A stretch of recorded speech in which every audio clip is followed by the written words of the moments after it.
Vamos a hablar del libro de Proverbios, a leer el capítulo 20, verso 6. Dice así: muchos hombres proclaman cada uno su propia bondad, pero hombre de verdad, ¿quién lo hallará? Vamos a hablar en este día sobre hombres conforme al propósito de Dios. En el mundo existen tantos hombres que parecen que son serios, que pueden cumplir con sus promesas, pero al rato de la verdad solo fueron falsas charlatanerías. Especialmente podemos darnos cuenta de muchos candidatos políticos que en tiempo de campaña, de elecciones, ofrecen lo mejor y con una cara como si fueran ángeles. Se los ve tan amables, saludan a todo el mundo. Cuando van al campo abrazan al campesino y le prometen ayudar en la agricultura, en la avicultura, en la ganadería. Y cuando llegan a la ciudad, recorren los barrios marginales a pie y abrazan a los ancianos. Se lo ven tan amables, abrazan a los niños y hasta a los mendigos, se acercan a los mendigos. Luego se tiran un discurso impresionante, se pegan unas cuantas bailaditas, alquilan equipos y hacen fiestas para la barriada. Y embelezan a la gente. Es como si las drogaran. Los adormecen con la suavidad de sus palabras, engañando a los incautos y haciéndolos creer en sus promesas y caer fácilmente en sus redes. Le dan unas cuantas monedas a los ancianos que ellos, estos ancianos, dicen: nunca habíamos visto y escuchado a un hombre así, tan bueno, firme, decidido, honesto. Pero cuando ese candidato gana las elecciones, le privan de trabajo a sus hijos. No conoce a nadie. Colocan en los altos mandos a familiares o a simpatizantes y amigos para que los ayuden a seguir haciendo sus fechorías. Y nunca ponen a gente competente. Se olvidan de sus promesas, se olvidan de su país, se olvidan de la honestidad y seriedad que presentaron.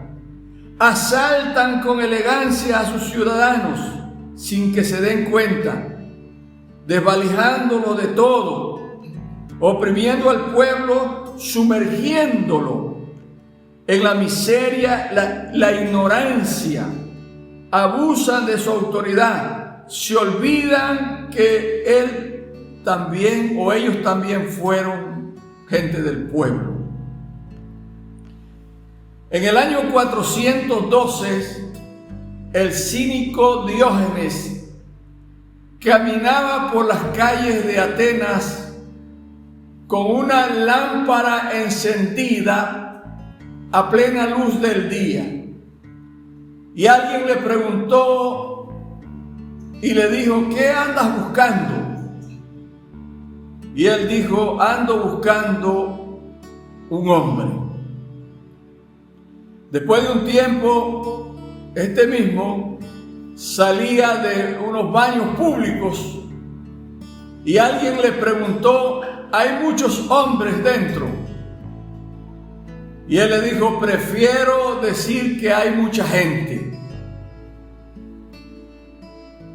Hasta cierto punto tenía mucha razón este Diógenes, ya que es difícil encontrar hombres verdaderos. Porque como dice la cantante mexicana Paquita, la del barrio,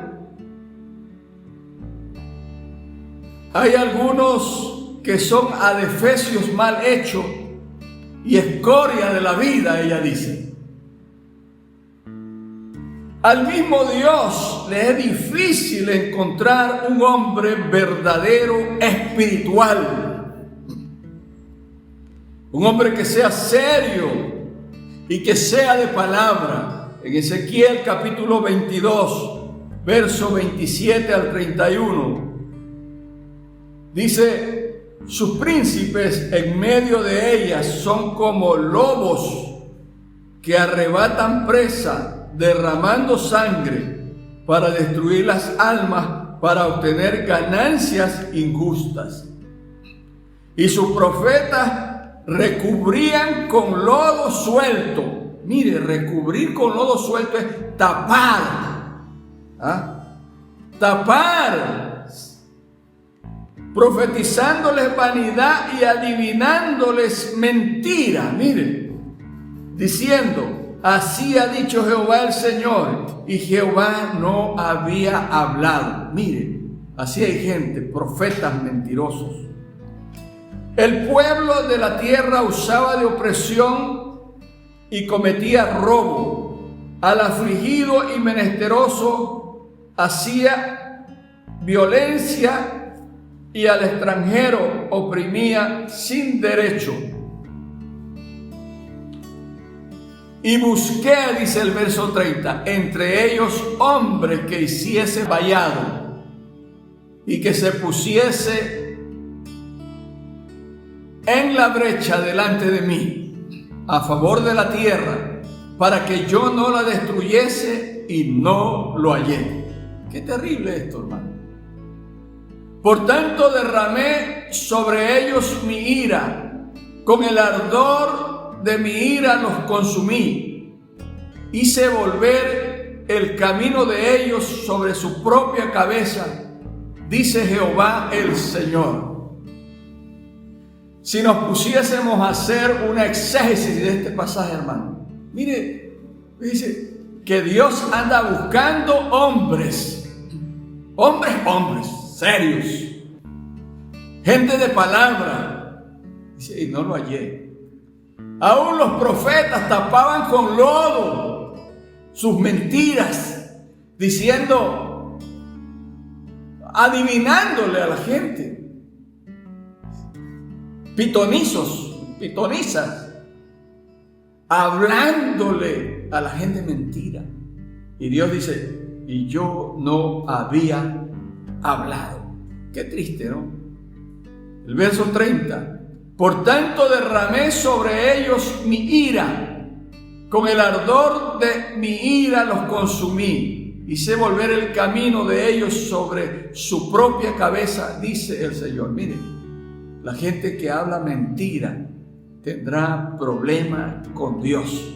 La gente que predica mentiras, que predica falsedades, o que predica aparentando que Dios está y no está. ¿Usted no cree que estamos en la misma situación ahora? Que Dios anda buscando hombres de verdad. El mundo está en crisis, enfrentamos una pandemia mundial y los hombres de este mundo están viendo cómo sacar provecho de la situación, cómo hacer dinero, cómo robarle lo poco o nada que le queda a la gente. Otros pensando en hacer negocios fraudulentos, otros diciendo, yo tengo lo suficiente para vivir, he acumulado mucha plata y oro, dice Robert Kiyosaki, el autor de Padre Rico, Padre Pobre. Hace poco yo lo vi en un reportaje que él dio. Tengo demasiado ahora. Mire. Y otros están haciendo búnkeres en todas partes del mundo, con todas las comodidades de ley. Tienen comida en los búnkeres, carro, tecnología. Ellos pueden ver desde adentro todo lo que hay afuera, para meterse cuando venga la hecatombe, la catástrofe mundial. y luego salir y repoblar la Tierra. La empresa Virgin Galactic, preparando viajes interespaciales para, según dicen, salvar gente. El multimillonario Richard Branson, con su gran aeropuerto en Nuevo México, listo para llevar gente al espacio para supuestamente escapar de lo que el mundo enfrentará.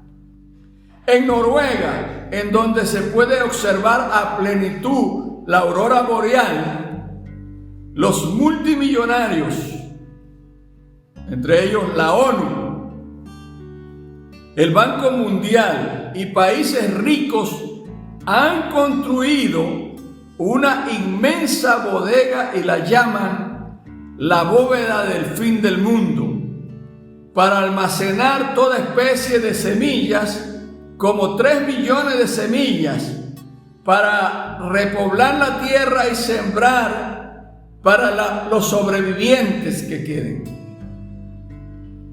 El hielo se le está derritiendo y la bodega ya está casi la mitad afuera.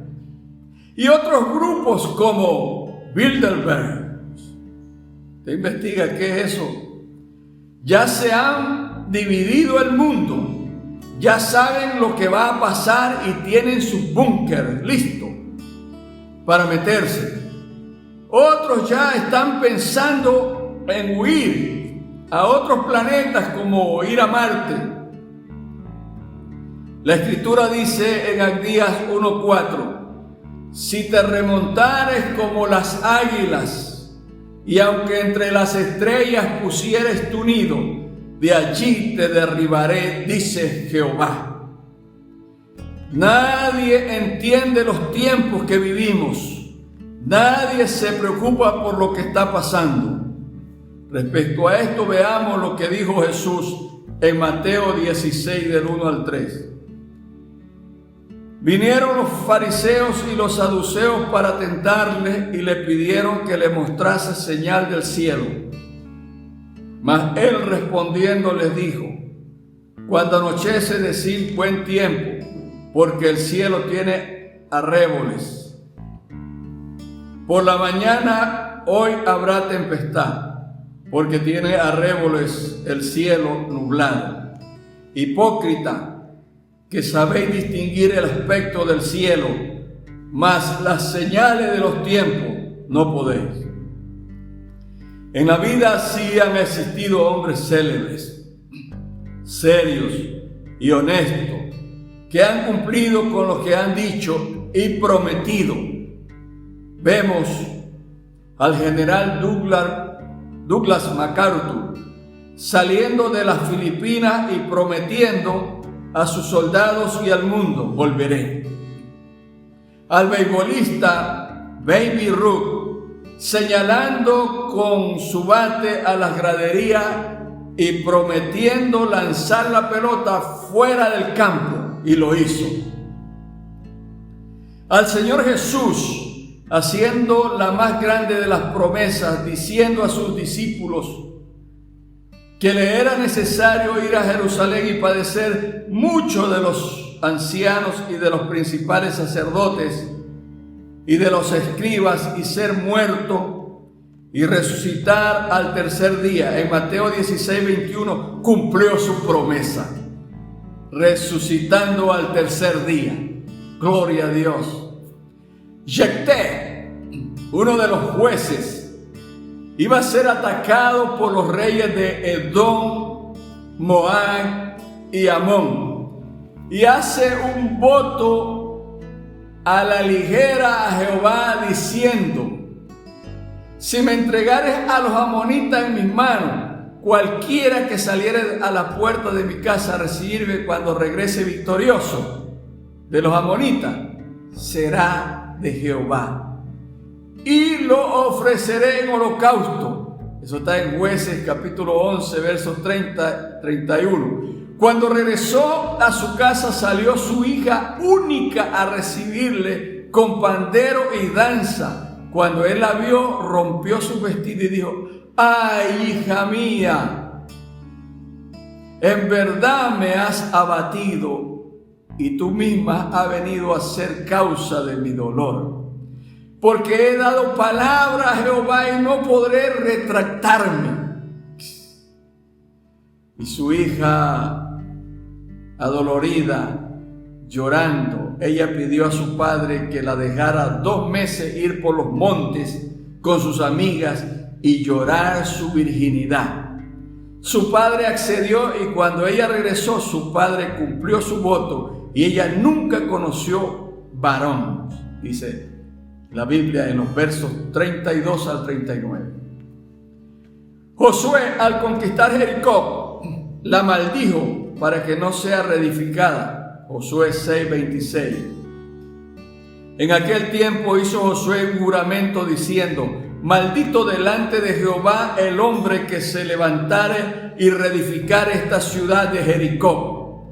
Sobre su primogénito eche los cimientos de ella, y sobre su hijo menor asiente sus puertas.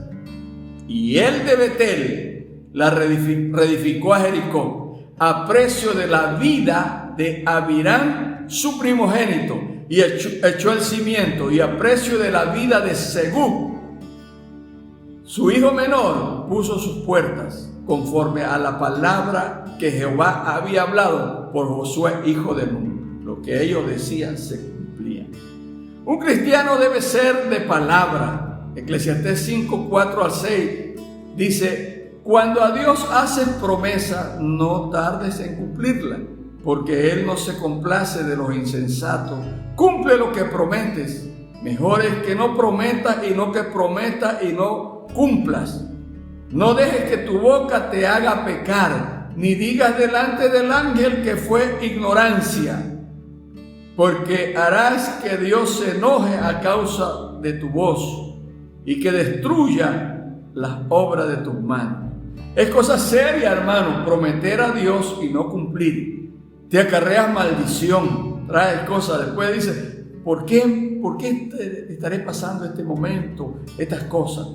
Y haces que Dios destruya la obra de tus manos para lograr todo esto, para labrar la tierra dura de esta cultura hostil y plantar algunas nuevas semillas para Cristo.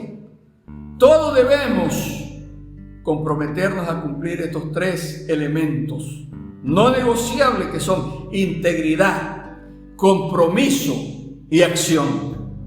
Integridad. Un hombre íntegro o un hombre de integridad es aquel que cumple su palabra. Es un hombre que cuando dice algo se puede confiar en él, que su palabra es como un documento de valor que cualquier negociante puede aceptar como una garantía. Un hombre que puede cumplir con su palabra.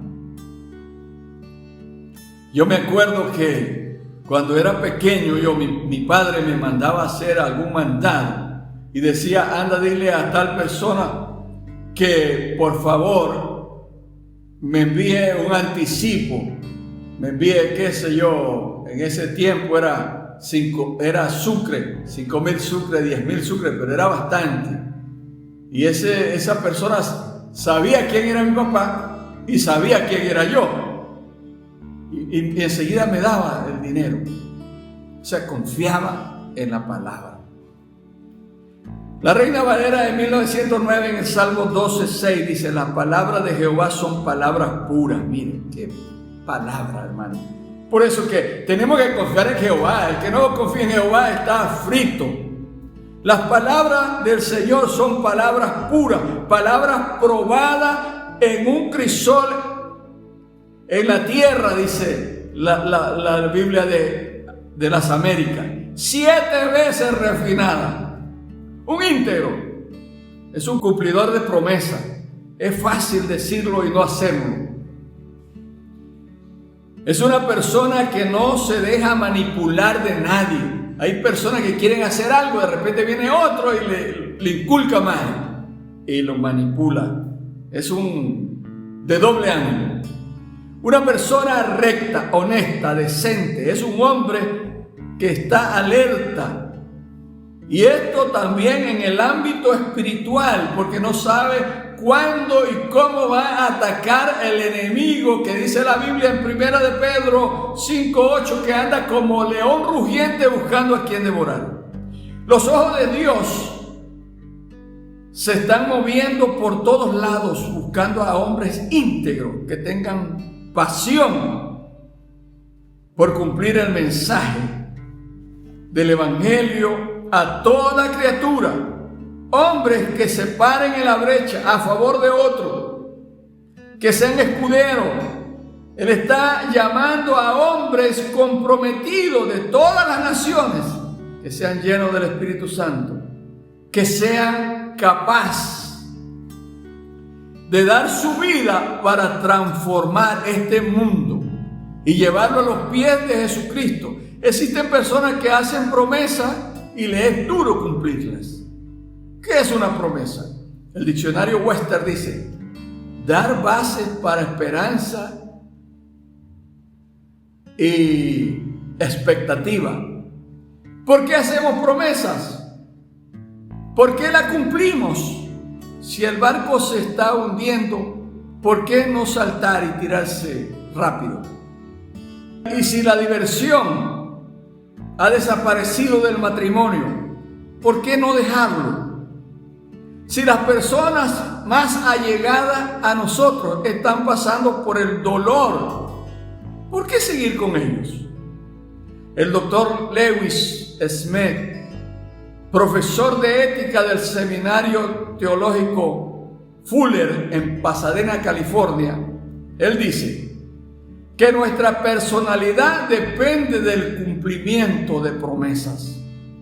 Si usted falla, es como si estuviera perdiendo su identidad. Es como que si el ADN se hubiera desaparecido de su vida. Dios es un cumplidor de promesas. Si usted es hijo de Él, debe ser como Él es. Mire, que a veces el Señor se queja y dice: me dice Señor y no me obedece. Un hombre estaba pasando un momento difícil en su vida. Su empresa andaba mal económicamente. Las finanzas estaban caóticamente mal. Su esposa lo quería abandonar. Y él va en su automóvil a su trabajo y de repente se choca. Y entonces él exclama y dice: Señor, ¿por qué yo? Fíjense, porque el hombre no sabía si tenía el seguro del carro, y ya venía la ambulancia a llevarse al hombre que él chocó, llevarse al herido.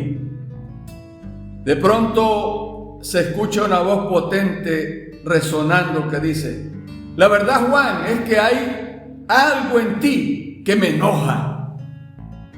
¿Dios es así? ¿Es voluble? No. Dios es un Dios impresionante. Él hace pacto con nosotros. Él hace promesas a nosotros y las cumple. No hay ninguna promesa en la palabra de Dios que Él haya hecho al ser humano que no se haya cumplido. Y aún las promesas que están por cumplirse, las promesas en su venida, Él las cumplirá, porque es un Dios de palabra. Mire, por eso se enoja, se molesta con el incumplido, mucho más con el que no le cree, el que no cree en la palabra. En la vida sí han habido hombres santos. La Biblia nos habla de hombres que fueron de palabra, hombres santos. Por ejemplo, Abraham, un hombre de palabra y un hombre de fe. Dios le aparece y le dice: vete de tu tierra y de tu parentela. Si me obedeces, te voy a bendecir, como tú no te imaginas. Al día siguiente se ve a Abraham y a Sara, están empacando sus cosas. Y alguien se acerca y le dice: ¿qué pasó? Me voy. ¿A dónde? No sé. ¿Tienes un mapa? No. ¿Quién te espera allí? Dios, le dice. Fíjese. ¿Cómo sabes? Él me dijo que Él va a estar conmigo. Y yo lo creo. Qué tremendo, hermano. Dios necesita esa clase de personas. Moisés, como fugitivo, huye de Egipto. Llega a la casa de Jetro, al desierto. Lo hace suegro. Luego, pastoreando sus ovejas, llega a través del desierto hasta el monte Horeb, monte de Dios.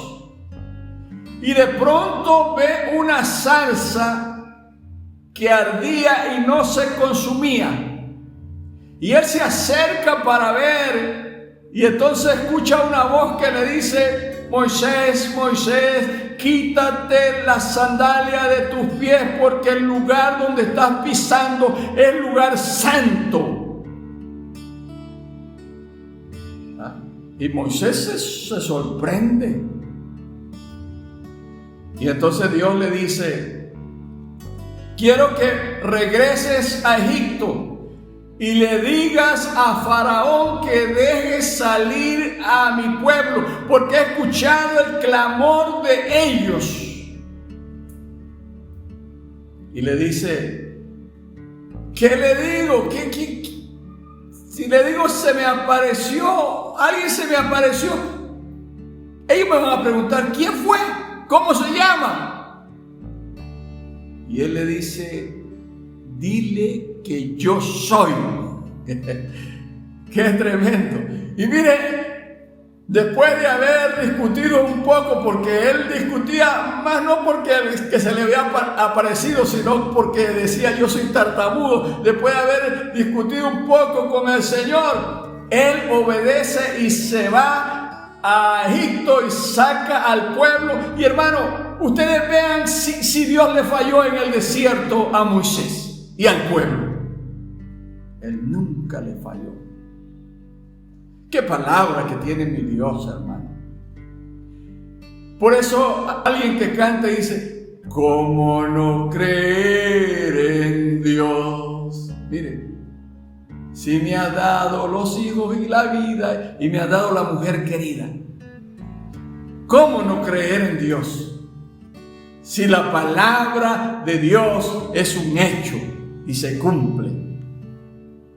Jeremías, Dios lo llamó desde el vientre de su madre. Mire, Jeremías empieza a discutir. El verso 6 dice: y yo dije: Señor, he aquí no sé hablar porque soy niño. Me dijo Jehová: no digas soy niño, porque a todo lo que te envíe irás, y todo lo que te mande. No temas delante de ellos, porque contigo estoy para librarte, dice Jehová. Mire, contigo estoy. ¡Qué tremendo!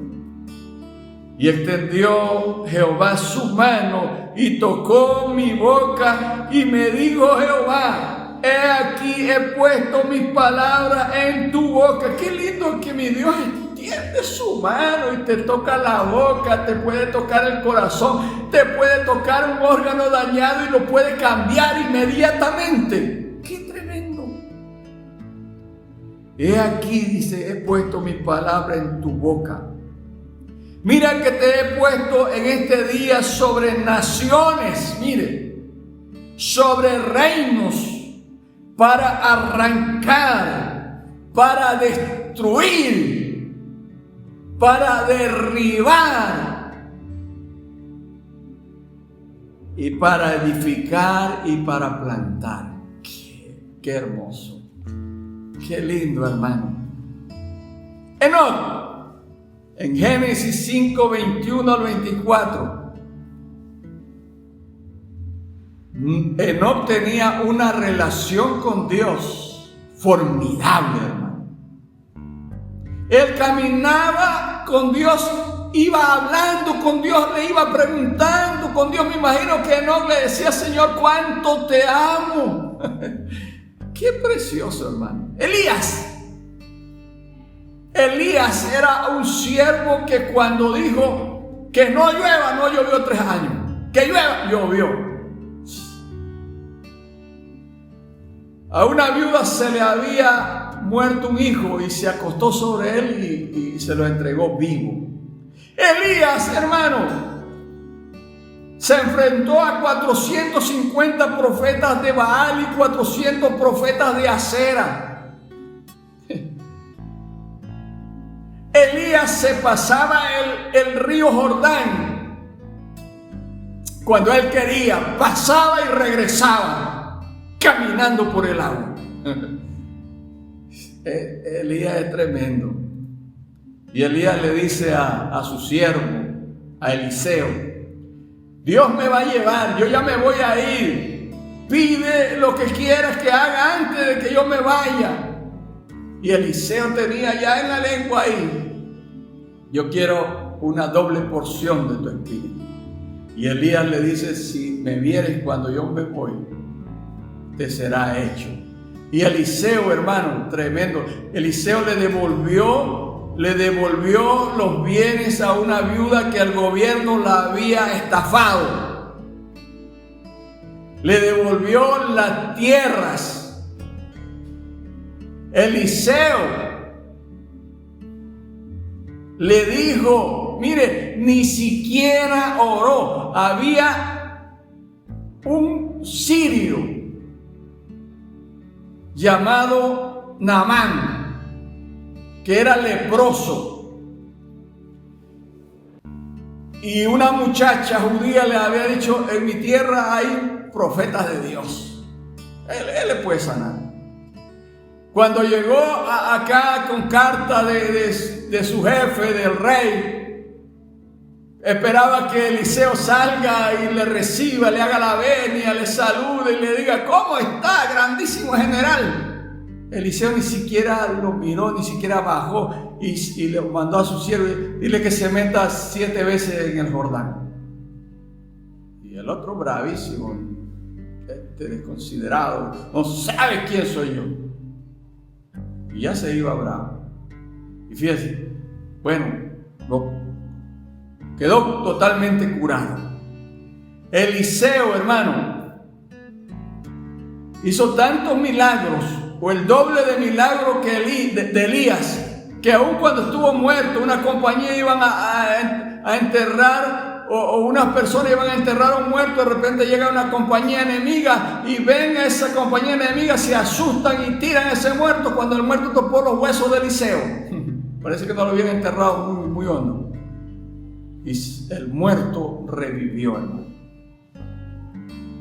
Noé, dice la palabra en Génesis 6:9b: Noé, varón justo, era perfecto en sus generaciones, con Dios caminó. A mí me impresiona esto. Era perfecto en sus generaciones. Noé era justo y era perfecto en sus generaciones. Esta es la gente que Dios anda buscando, hermano. Estos son los hombres y mujeres que Dios anda buscando. Era perfecto, perfecto en su generación. ¿Usted está creando hijos perfectos, hermano? ¿O son unos sabandijas, como dice la Paquita, la del barrio? O adefesio. Él era perfecto en sus generaciones, hermano. Eso, ahí no hay para predicar mensaje tras mensaje, hermano. Y Dios le dijo, en medio de una generación perversa: lo voy a destruir a todos ellos, todo lo voy a destruir. Y mire, y por Noé, hermano, se salvó su familia también. Le dijo que construya un arca. Ahí construyendo un arca, 120 años construyendo un arca. Mire, hermano, ¿qué tiene que hacer usted para construir un barco? Primero tiene que ponerle la quilla. ¿Qué es la quilla? La quilla es la línea esa que va abajo, derechita, y que que va así, donde se montan las cuadernas. Como no estoy predicando eso, no pasemos. Pero hermano, Él lo hizo. En la actualidad mucha gente no va de triunfo en triunfo, sino que de derrota en derrota, porque están mirando a Cristo del otro lado de la cruz. Lo ven desde el lado de la crucifixión, lo contemplan y le da pena y se ponen a llorar desconsolados. Hay que mirarlo desde el lado de la resurrección y tendrás otra perspectiva de la vida y de la muerte.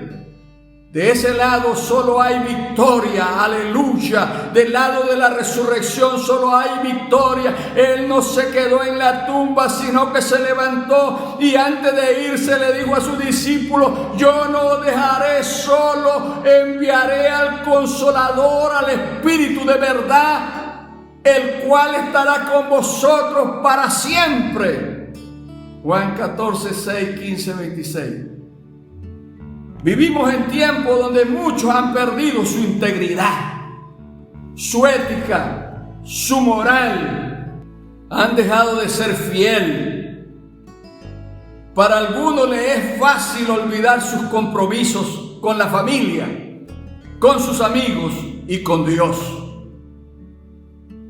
Con la esposa, algunos la cambian como cambiar de vehículo, se olvidan de lo que dice el Señor, que la ames como preciosa gacela, como un vaso frágil, que sus caricias te satisfagan, porque dice, tienes que andar mirando el seno ajeno, no tienes que andar mirando a otra mujer. Por eso Dios no los bendice y viven arruinados, porque han abandonado a su preciosa esposa, que le prometieron serle fiel hasta la muerte y lo prometieron delante de Dios. Se olvidan que la sacaron de su hogar donde ella disfrutaba, comía bien, estaba bien, pobre o ricamente. Se olvidan fácilmente del compromiso hecho delante de Dios para formar una familia. ¿Qué es una familia? La familia no es lo que dice la Oficina de Censo y de Registro Civil. Es mucho más. Ellos dicen que la familia se compone de 2 o más personas con relación sanguínea y que viven bajo el mismo techo. Un matrimonio es una familia, es una comunidad creada por una promesa hecha delante de Dios. Y se constituye en personas, o se constituyen en personas de promesas. Una muchacha dijo: no quiero un marido perfecto, solo uno que tenga las fallas que me gustan. Lealtad, ¿qué es la lealtad? Lealtad cumple con los que promete a tus amigos, a tu esposa, a tus hijos, a Dios. Dios se complace con hombres leales. Proverbios 17, 17. En todo tiempo ama el amigo y es como un hermano en tiempo de angustia. Proverbios 18, 24. El hombre que tiene amigo ha de mostrarse amigo, y amigo hay más unido que un hermano. Robert Cole, psiquiatra de la Universidad de Harvard, dice que la mejor práctica de psicoterapia es la de 2 amigos que se están conociendo y están contándose las cosas. El mundo, la gente, las empresas, las iglesias, las mujeres están cansados de hombres mentirosos, de hombres en los cuales no se pueda confiar, de gente torcida y retorcida. Dios anda buscando hombres fieles, hombres de verdad. Gente que sea amiga, hermano. Es difícil tener amigos. Amigos de verdad. La amistad de David, por ejemplo, y Jonathan. Jonathan era el hijo de Saúl. el heredero del reino, el próximo monarca. Pero Jonatán entendió de parte de Dios que él no iba a ser el sucesor de su padre. Él sabía que su amigo o su casi primo, David, era el que iba a ocupar el cargo de rey en Israel. Y fíjense, él lo ayudó a David, entabló una amistad tan pura. Por eso es que David, cuando Saúl y Jonatán mueren en una batalla contra los filisteos en el monte Gilboa, y David lo endecha y dice: oh, han caído los valientes, la espada de ellos nunca volvía vacía. Oh, Jonatán, tu amor, no está hablando ahí de desviación, tu amor me era mejor que el amor de 1000 mujeres. Porque Jonatán en realidad era el amigo de David. Jonatán le enseñó a David cómo conducirse en el palacio. Tal vez le decía: así se come, con esta cuchara pequeñita es para esto, con el tenedor, mira, así agarras el cuchillo. Jonatán le enseñó a David. Por eso es que cuando David llegó a ser rey, David sabía ya. Mire qué tremendo. No siempre es fácil cumplir con lo prometido. David lo cumplió con Jonatán. Le prometió cuidar su generación. No siempre es fácil. En ocasiones se hacen promesas que no se pueden cumplir, o se montan. Dios siempre cumple sus promesas. En Deuteronomio 31:6: esforzaos y cobrad ánimo, no temáis ni tengáis miedo de ellos, porque Jehová tu Dios es el que va contigo, no te dejará ni te desamparará. Dios nunca nos abandona. ¿Cuántas veces hemos estado en peligro de muerte y Él nos levanta? Cuando estamos desanimados y descontrolados, Él nos dice en Salmos 34:17: clama a lo justo y Jehová oye y los libra de todas sus angustias. Dios siempre está pendiente de nosotros. Él nunca nos abandona, nunca nos desampara. David decía: no he visto justo desamparado ni su descendencia que mendigue pan.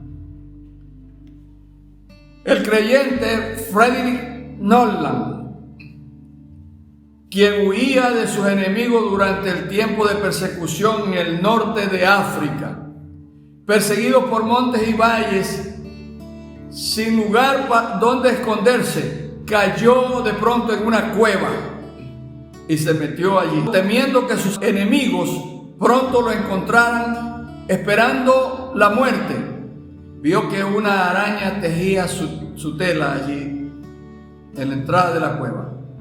En pocos minutos la araña había tejido una hermosa tela que cubría la entrada de la cueva. Sus perseguidores llegaron y se preguntaron si Nolan estaría escondido allí, pero al ver aquella pieza de arte completa, pensaron que habría sido imposible que él hubiera entrado allí sin romper la tela. Y se marcharon. Al verse libre, Nolan exclamó gozoso: donde Dios está, una tela de araña es como una pared. No siempre vas a sentir, hermano, la presencia de Dios a tu lado. Habrá momentos cuando lo que está sucediendo a tu alrededor es como si no tiene sentido para ti. Te sentirás desanimado, abandonado, abrumado, impotente, y hasta quisieras, como David, quisieras volar. Salmo 55:6: y dije, ¿quién me diera alas como de paloma? Volaría yo y descansaría. ¿Cuántas veces te has sentido como aquel que caminaba en la arena y le decía al Señor: ¿por qué cuando yo tengo tantos problemas, tantas dificultades, no sé qué hacer, no sé para dónde agarrar, tú me abandonas? Y le dice el Señor: no, yo no te abandono, yo siempre estoy contigo. Pero cuando yo tengo problemas solo veo mis huellas. No, Señor, esas no son tus huellas, son las mías. Cuando tú tienes problemas, yo te llevo cargado. Así es nuestro Dios, hermano. ¿Cuántas promesas usted se ha hecho o le ha hecho a Dios, a su esposa, a sus amigos? ¿Siente usted que ha cumplido todo? ¿Se siente satisfecho, realizado? ¿Ha hecho todo lo que debería hacer? ¿Ha satisfecho a los que ama?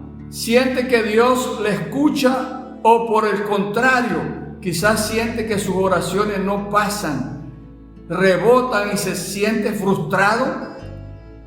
¿La lectura de la palabra de Dios le resulta aburrida ya?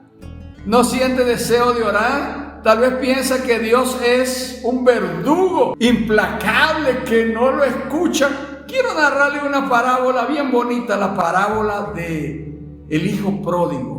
Está en Lucas capítulo 15, versos del 11 al 32.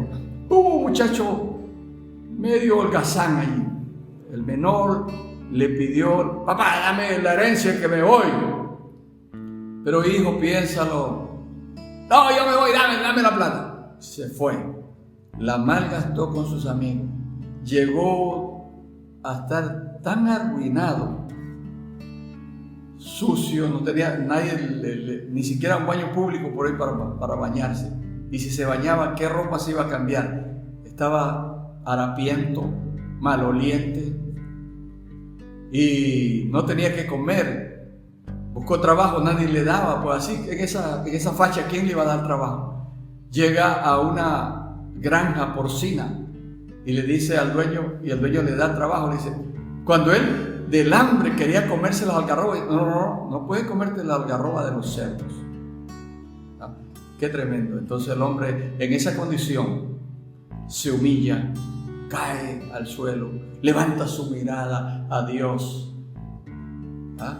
Y le dice, y él empieza a meditar: en la casa de mi padre hasta el criado más raso come bien, está bien, disfruta bien y duerme bien, y yo aquí en esta condición volveré a mi padre, le pediré perdón y le diré que más que sea me haga como uno de sus jornaleros.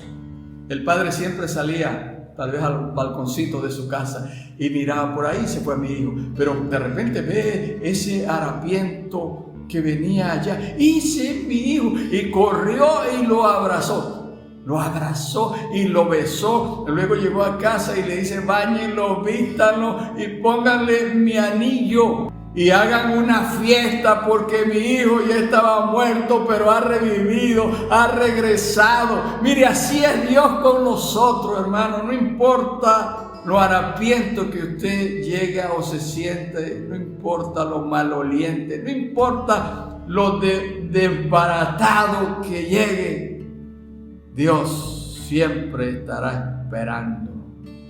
Porque de tal manera amó Dios al mundo, que ha dado a su Hijo unigénito, para que todo aquel que en Él cree no se pierda, mas tenga vida eterna. Juan 3:16. Dios amó tanto al mundo. ¿Qué tipo de hombre el mundo, la gente, la empresa, la mujer, la iglesia y Dios andan buscando? Proverbios 20:6.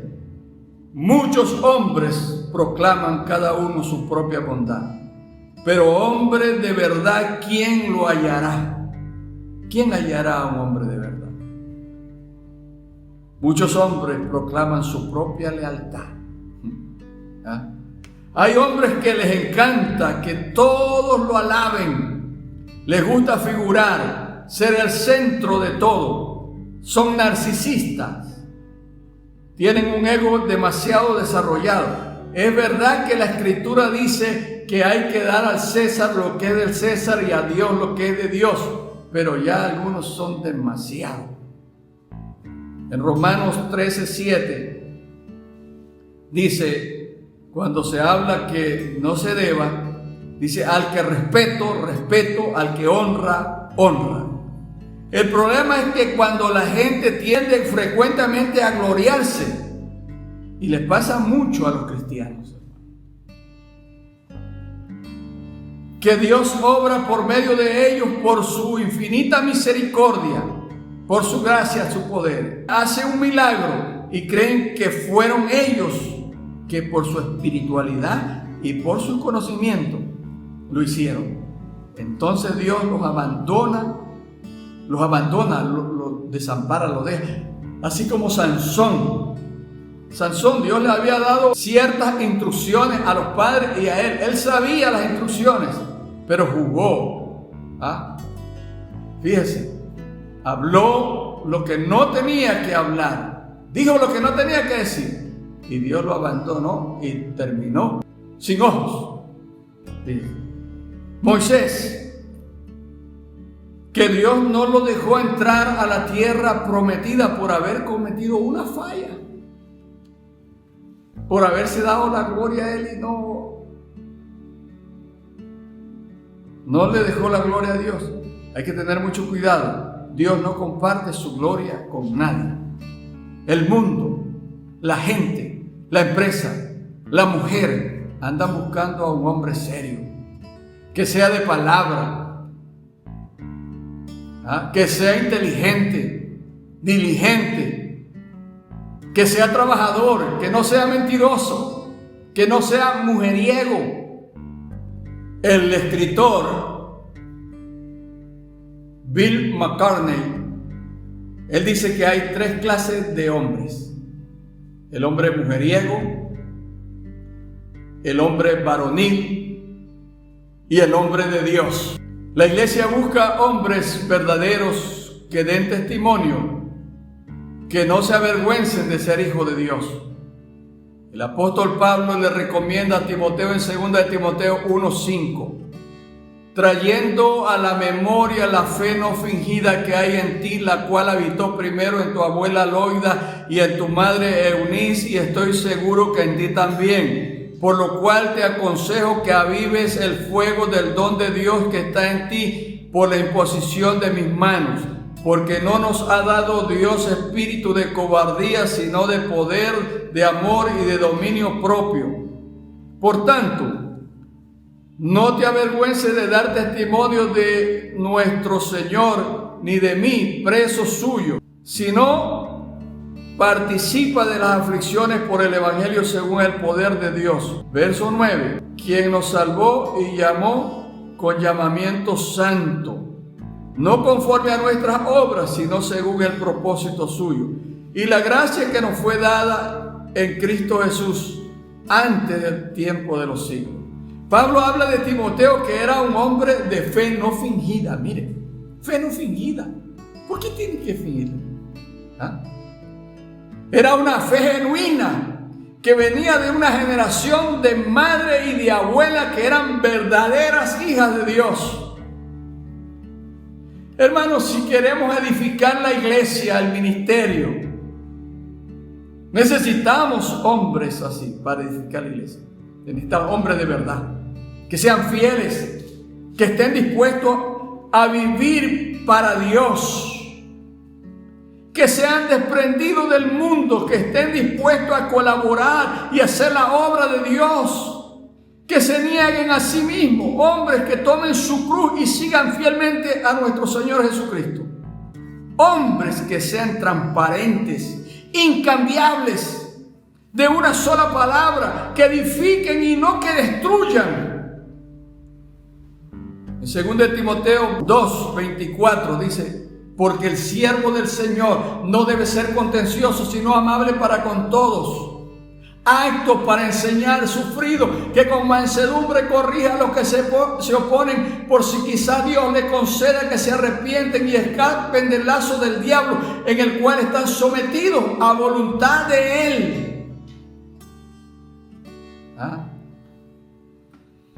¿Cómo eran esos hombres en la antigüedad, hermano? Cuando Cristo fundó la iglesia. ¿Cómo eran los primeros hombres, los primeros discípulos del Señor?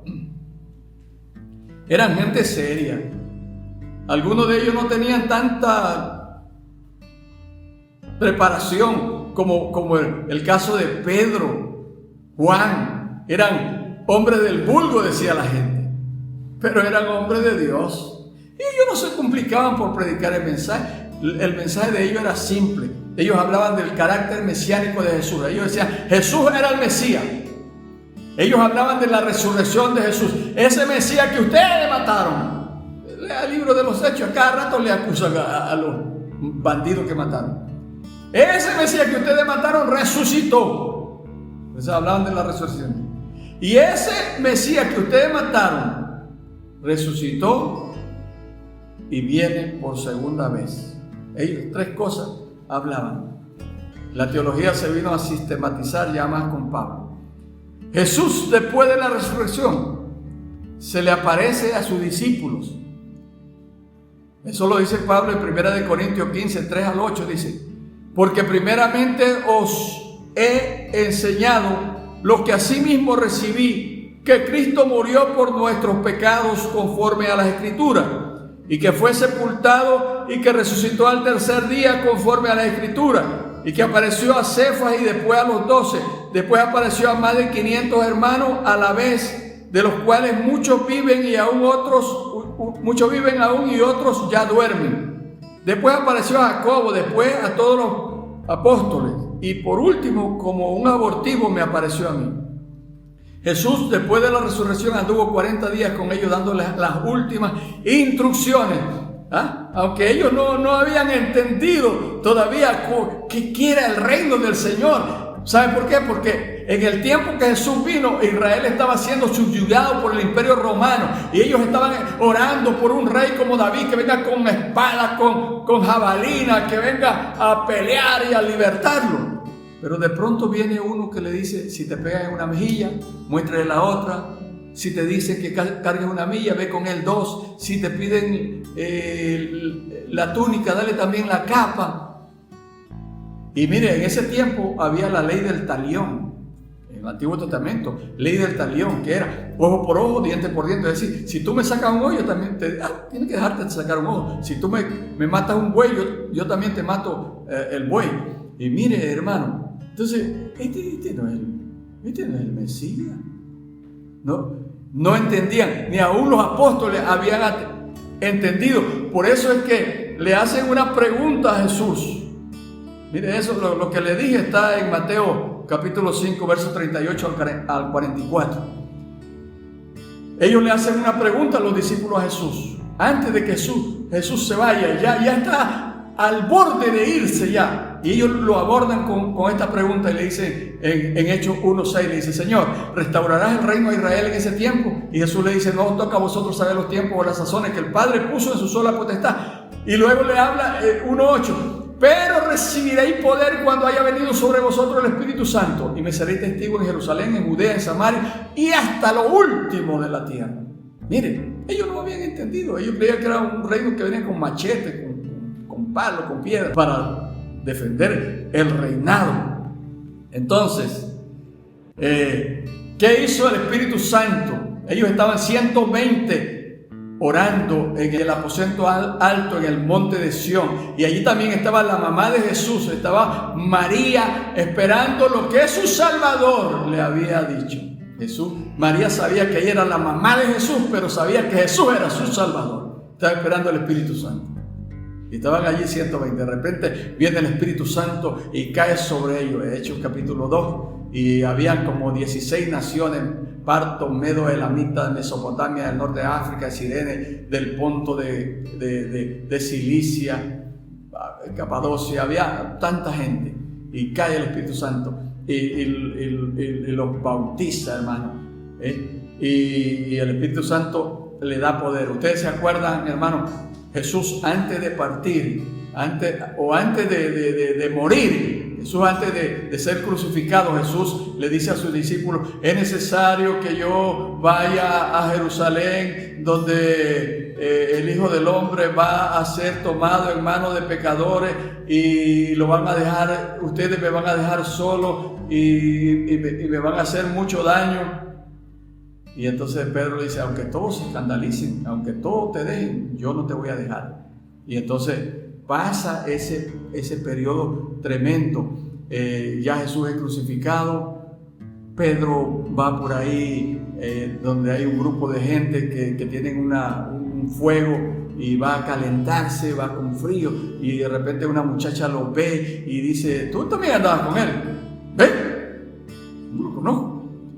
Y la segunda vez viene otra muchacha y le dice: tú también andabas con el nazareno ese, ¿va? ¿Qué? Y empezó a jurar: por Diosito que yo no lo conozco.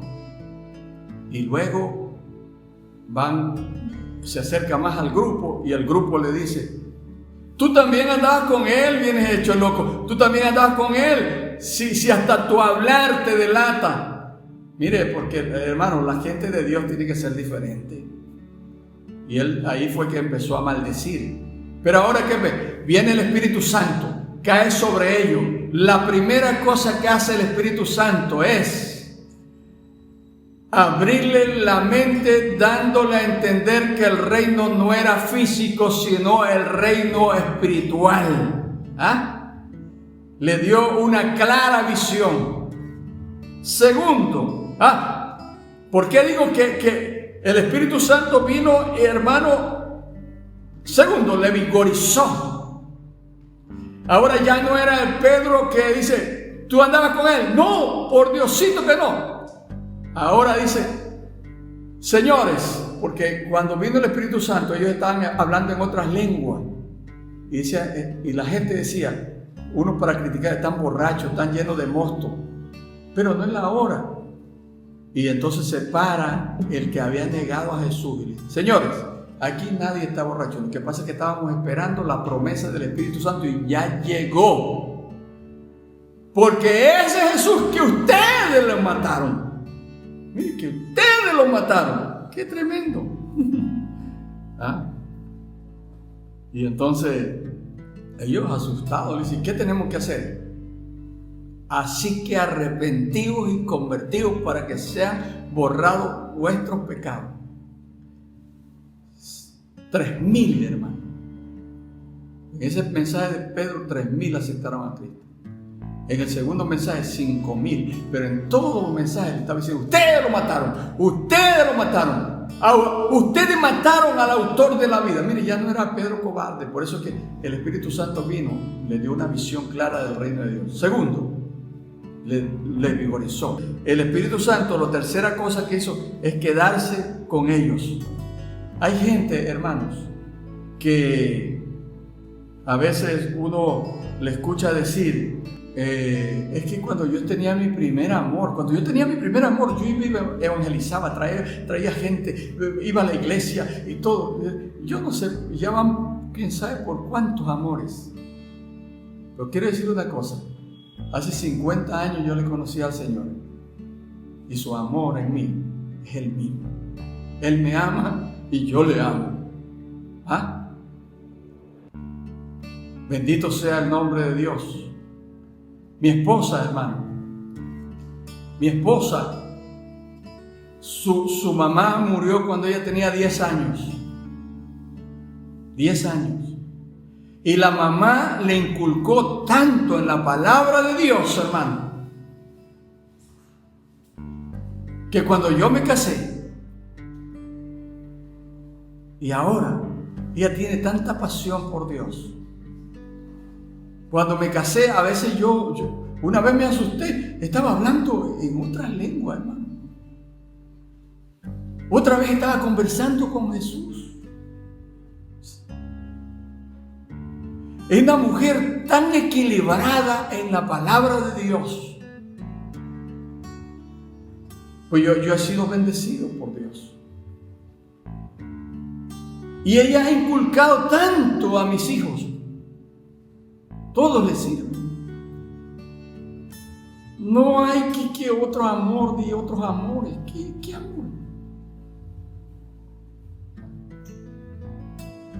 Su madre le inculcó tanto en la palabra de Dios. Cuando yo me casé, ella me dijo de plano así: sal de ese trabajo, dediquémonos y sirvámosle a Dios. ¿Y cómo hacemos si ya vamos a tener un hijo? ¿Cómo le damos de comer?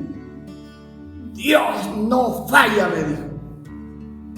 Dios se encargará de nosotros. Encarguémonos de su obra y Él se encargará de nosotros. Hermanos, Él nunca nos ha fallado. Él nunca nos ha dejado. A veces hay que pasar momentos difíciles. Hemos pasado tantos momentos difíciles, pero Dios nunca nos ha abandonado. 40 años de casado. Y si volvería a vivir, me volvería a buscarla donde sea ella para casarme de nuevo. Bendito sea el nombre del Señor. Los discípulos tenían bien claro su llamamiento. A mí a veces me decepciona ver a hermanos que parecen payasos. Hoy les sirven al Señor y mañana no. Hoy están contentos, que rebosan de alegría, que hasta se quieren tirar de un edificio. Y mañana no hay quien lo levante. Hermano, busquemos al Señor. Quiero orar al Señor. Padre, yo te agradezco por tu inmenso amor, tu inmensa bondad. Gracias, Señor. Yo sé que tú andas buscando hombres de verdad, hombres que se pongan en las brechas, hombres de palabra, oh Dios. Como dice la canción, hombres de verdad necesita Dios. Señor, ayúdanos, Dios. Padre, trae a nosotros, trae al ministerio, trae a la iglesia hombres de verdad, hombres de valor, Padre. Hombres transparentes, Señor, para cumplir tu palabra, para ir por el mundo, Dios, y predicar tu santa y bendita palabra. Señor, y aquellos amigos que todavía no han recibido a nuestro Señor Jesucristo como su Salvador, yo te pido, Señor, que en este momento tú los salves. Amigo, usted puede decir esta oración: Señor Jesús, yo me acerco a ti en este momento. He escuchado tu palabra y ahora me doy cuenta que el llevar pantalones no significa ser hombre. Yo quiero ser un hombre de verdad, Señor. Yo quiero amarte, quiero amar a mi prójimo y quiero amar a mi familia, quiero amar a mi esposa y respetarla, Señor. Y quiero amar a este mundo y predicarle tu palabra. Ayúdame, Señor. Recíbeme, Señor. Perdona mis pecados, borra mis rebeliones y recíbeme como tu Hijo. Padre, en el nombre de Jesús te lo pido. Déjeme orar por ti. Padre, aquellos que han hecho esta oración, Señor, Dios, yo te pido que tú los recibas en tu reino. Señor, que quites de ellos toda maldición que hayan echado sus padres, sus abuelos, sus hermanos, sus amigos. Borra toda rebelión, toda maldición de mentira, de brujería, hechicería, santería, cosas malignas, Señor, que la gente les gusta practicar. Oh Dios, toda palabra de atadura que ellos hayan hecho, todo compromiso, oh Dios, que inconscientemente lo hicieron con el diablo y se ataron. Padre, deshácelo ahora en el nombre de Jesús. Gracias, Padre, Hijo y Espíritu Santo. Amén.